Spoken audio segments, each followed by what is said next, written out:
Всем привет, с вами Мария, это продолжение моего видеодневника. Сегодня у нас долгожданное видео с юристом, с нотариусом, кофаундером, основателем Across Borders Legal Realty. И сегодня мы осветим некоторые вопросы о покупке недвижимости в Коста-Рике. Если у вас будут какие-то еще вопросы, пожалуйста, оставляйте под видео. Интервью будет на английском языке, но я сделаю перевод. Thank you, Maria, for having me. It's great to be here on your channel. And so, yeah, I'm excited to explain to you guys the process of purchasing property here in Costa Rica. I'm an attorney and notary here in Costa Rica and the co-founder of Across Borders Legal Realty. So please, in the comments, let us know if you have any questions. Итак, начнем с самого начала. Первый вопрос. Кто может купить недвижимость в Коста-Рике? So, who can buy property in Costa Rica? This is the easy part. Anyone can buy property in Costa Rica from any country. So, whether you're a tourist, a digital nomad, or a permanent resident, temporary resident, or a Costa Rican national, any person can buy property in Costa Rica. And they can buy it in their name or they can buy it through corporation. They both have their pros and cons, and we'll get into that a bit later. That's nice to know. And yeah, the one thing that is important to understand in this process, there are differences from, for example, United States, Russia, Ukraine, Canada. The process in Costa Rica is different from other countries. So it's important to understand those nuances. For example, the most important thing is this process needs to be carried out by a notary public in Costa Rica. And when you understand how each part of the process works, it'll help avoid delays, it'll help avoid legal issues, and also important, unexpected costs. So the buyer needs a lawyer. Yes, the buyer needs to have an attorney who is also a notary public. Tell us, please, how long does the process take? The process generally takes about 1 to 2 months. From signing the agreement to purchase the property to closing on the property, it takes about 1 to 2 months. What about costs involved?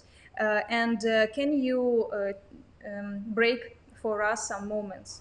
Yeah, so I'll give the short answer first. The short answer is you can count on about 4% of the closing costs. So for example, if you buy a $200,000 property, you'll probably pay around $7,500 to $8,000. Now, explaining those different fees, it's based on a sliding scale of how much the property costs. The first part is the property transfer tax, which is 1.5% of the value. The next one is national registration fees and documentary stamps. This works to about 1% of the fees. So right there, you're at 2.5%. And then you have to add in the notary public fees, which again is a sliding scale, but it goes between 1 and 1.5%, but averages out to about 1.25%.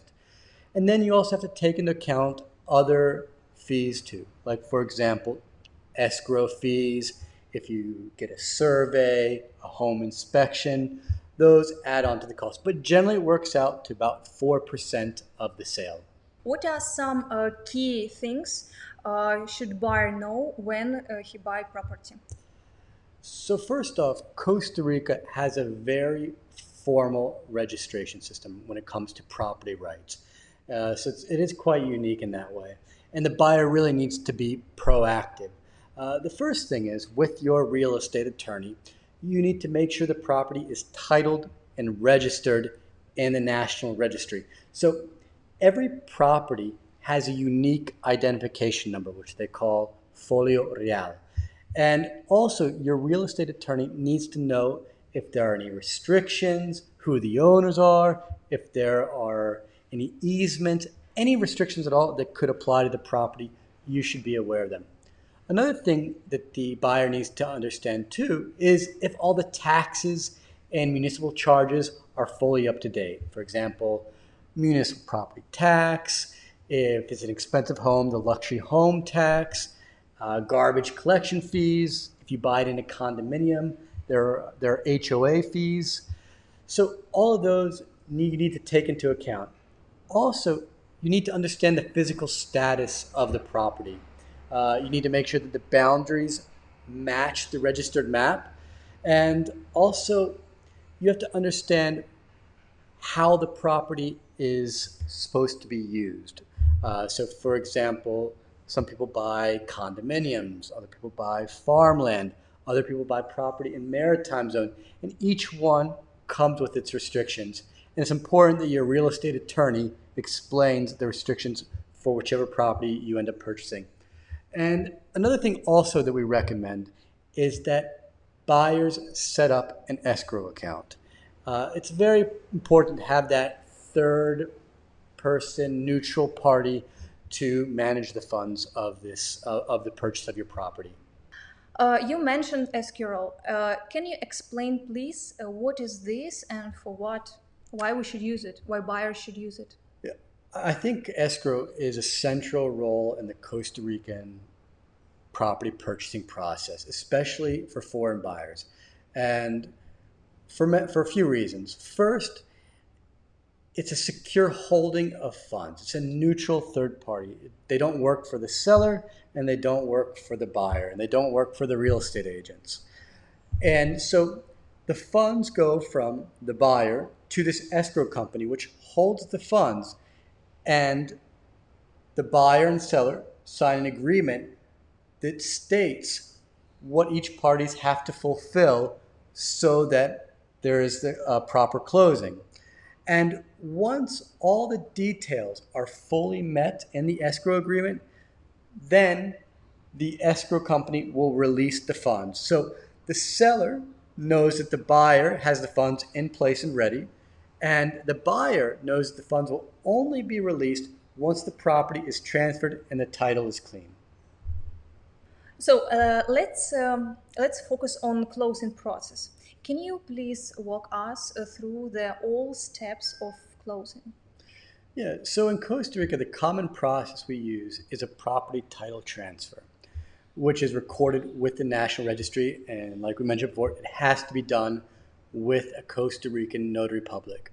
And generally, it starts with a purchase and sale agreement, which is a binding agreement between the buyer and the seller that lays out all the terms of the sale, price, timeline, payment methods, etc. And then at the same time, like we talked about before, we set up an escrow agreement. And then after that, the notary public prepares the property transfer deed. And so for the day of the closing, both the buyer and the seller will be in person before the notary public, or with someone they gave a power of attorney to act on their behalf to finish the closing process. Mm-hmm. So it's pretty simple. And then I'll give you an example. A few weeks ago when we closed the property, they're in our office, and 3-4 hours after signing the property transfer title deed, 3-4 hours later, the escrow account or the escrow company dispersed the funds to the real estate agents, to the seller, to the notary who handled the process. 4 hours, perfect. Yeah, so, and then once you sign that, it's the notary public's job. They need to file this with the National Registry, and there you go. You've bought your property in Costa Rica. So from this moment, you like happy buyer, you done with that. The property total yours. Yeah, the property is yours. Generally takes a week or two for it to be registered with the National Registry, and that's the general process. Also situations, for example, where the seller has the property in a corporation, and in that case, what you do is a share transfer instead of a property title transfer. But we'll get into that a little bit later on. Can you please explain more the part when a foreigner buy property, and we want to know more details about Maritime Zone, because I know that this is important thing. Yeah, so like we talked about at the beginning, one of the most attractive aspects of buying real estate in Costa Rica is the fact that foreigners have the same property rights as Costa Rica citizens. There are no restrictions based on residency status, nationality, whether you're an individual or a company. You have the same rights as a Costa Rican for almost all properties in Costa Rica. The one big difference is with Maritime Zone properties. Now, before talking about Maritime Zone properties, it's important to understand Maritime Zone. Maritime Zone is the 200 meters from the high tide line. The first 50 meters from the high tide line are the public zone and is strictly for public use. Then after that, 50 meters to 200 meters is that 150 meter zone, which is a restricted zone. And in that area, the local municipality gives out a concession or a lease for the person to use, to not buy the property, but to be able to use the property. And one important aspect of this is that only Costa Ricans can have concession, or corporations that are owned by a Costa Rican that's a majority shareholder. So that's very important to take into account. Can you explain a little bit more details, more nuance about that?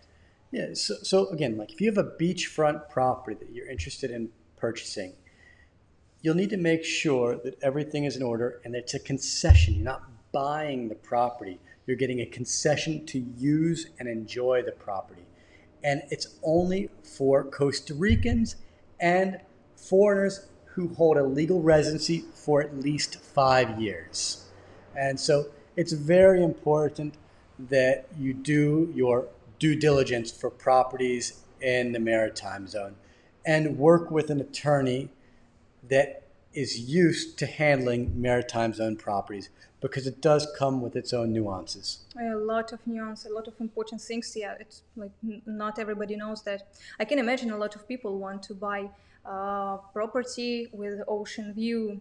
They have to know this. So it should be corporation. They will be a part of corporation. Exactly, yes. They will open up a corporation and a Costa Rican will be a majority shareholder on that corporation. It's not titled and it's not going to the children. It's leasing. Well, that's a topic we can get into right now is, for example, you open up a corporation to hold this concession and you can transfer your shares, for example, to your children by having a will.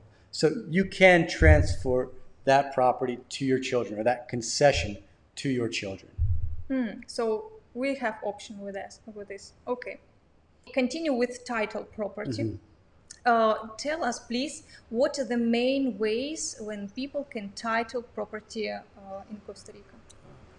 So let's go over the 3 common ways. First is just personal ownership. For example, you, Maria, can purchase a property in your name by yourself. Or, for example, there's joint ownership where you and, say, your husband want to purchase a property. So the property could be in both of your names.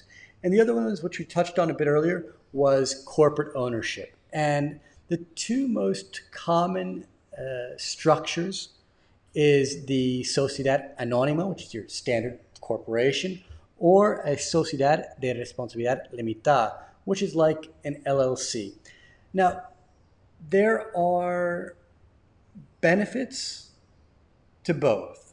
For example, simply it's just easier to buy it in your name and cheaper as well.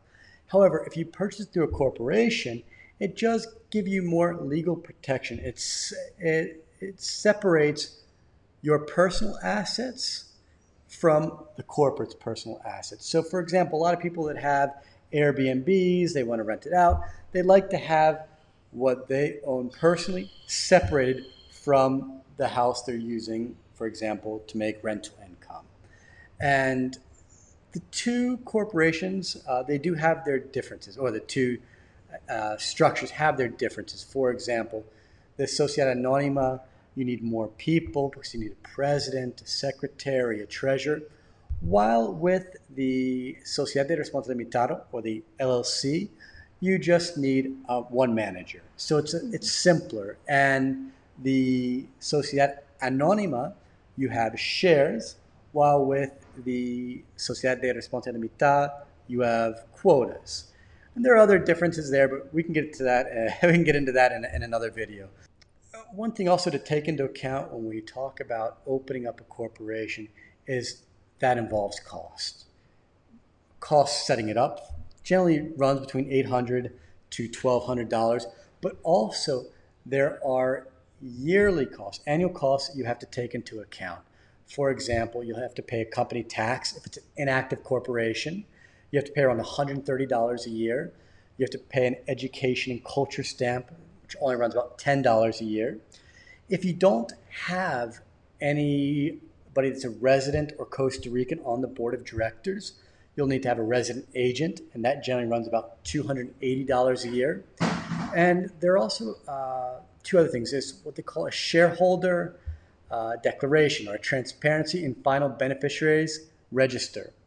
And this is a platform managed by Costa Rica Central Bank, which makes corporations declare who their ultimate owners are. And then also for inactive corporations, they have to do a D-195 declaration, which is kind of like an annual tax report required for companies that aren't running an active business. So there are things to take into account if you do decide to open it up through a corporation. This is a very interesting topic. I think if our audience will interested to know more details, we should make separate video about that, about corporation, all these nuance details. Okay, I imagine I buy property, I get escrow, send my money to everybody need to send, and after I understand I buy this property, I'm an owner, what I should do next? So I would say the first thing to do is change the name on all the utilities. So you want your water, your electric, internet, and any other services in your name or your corporation's name. And the other thing you need your real estate attorney to file a notice of ownership change with the municipality. And just one thing to touch on is there is a municipal tax that you have to pay every year, and it's 0.25% of the fiscal value of that property. So say you have a property with a $200,000 fiscal value, you would have to pay around $500 a year for local property taxes. Very interesting. Okay, thank you so much for this information. And maybe you have some tips, some more details that we didn't mention about buying property. So I think the most important thing is first, take your time. And the second thing is make sure you work with both experienced realtors and experienced real estate attorneys. You will find here in Costa Rica that everybody is a real estate agent. You go to the restaurant, your local waiter, bartender, they're a real estate agent. Everybody you know here is a real estate agent, or they're selling yoga classes or what have you. So make sure first the person that you're working with, the realtor you're working with, is someone that's been in the area, that's legal to work in Costa Rica, that's a licensed real estate agent is also very important, and that the attorney that you work with is a notary public with experience doing real estate closings. I think that's probably my most important advice. And if you have any questions, you can reach us at acrossborderslegal.com and also write us at info@acrossborderslegal.com, and we are more than happy to answer any questions you might have. Can I ask one more question? How can I figure out? How can I check? Is it this realtor is legal to work, or how can I check a notary, for example? Well, the first thing for a real estate agent is they should be a resident. They should have a work permit in Costa Rica. So, for example, this is for another video, but when we talk about residencies, people that have permanent residence are allowed to work in the country. People that are citizens, of course, are allowed to work in the country. But for example, if someone has a temporary residency and they are here as pensioners or what we call rentistas or investors, they're not actually allowed to legally work in Costa Rica.